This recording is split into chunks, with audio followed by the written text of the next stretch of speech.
ಏನಾಯ್ತು?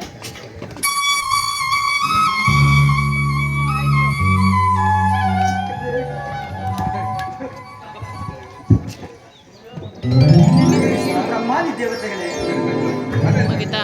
ಸದಾಶಿವ ಯೋಗೀಶ್ವರ ದಯಕರ ನೀನು ಈ ದಶಮವನ್ನು ಕಾಪಾಡಬೇಕು. ಸದಾಶಿವ ದೇವ, ಈ ದಕ್ಷಮನು ಕುಮಾರ ಯಾರು ಆ ಎಮ್ಮೆ ಹೆಸರೇನು ನಿನ್ನ ಪತ್ರ ಮಾಡಿದ್ದು?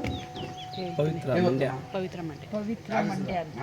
ದೇವೋತ್ತಮ ರಾಜಾಸನ ಅಹಂಕಾರದಿಂದ ಅಪಾರವಾದ ಶಿಕ್ಷೆಯನ್ನು ಅನುಭವಿಸ್ತೀನಿ ಈ ದಕ್ಷಮಮ್ಮ. ಇವನನ್ನು ಉದ್ಧರಿಸದೇವ. ವಿಷ್ಣು ಬ್ರಹ್ಮಾದಿ ದೇವತೆಗಳು ನಿಮ್ಮ ಅಭಿಷ್ಟವನ್ನು ಈ